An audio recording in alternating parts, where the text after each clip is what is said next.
చుక్క పెట్టుకుంది సీతమ్మ సీతమ్మ, కంటి నిండా ఆశలతో మా సీతమ్మ. తాళి బొట్టు చేత బట్టి రామయ్య రామయ్య, సీత చెయ్యి పట్ట వచ్చే మా రామయ్య.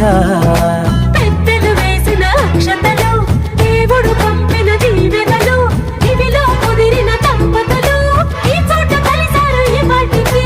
ఆటలు పాటలు వేడుకలు, మాటకు మాటలు అల్లరులు, తీయని గుర్తుల కానుకలు వెన్నంటి ఉంటాయి వెయ్యేళ్ళకి. రారండో వేడుక చూద్దాం, ఈ సీతమ్మని రామయ్యని ఒకటిగా చేసేద్దాం, ఆడేద్దాం.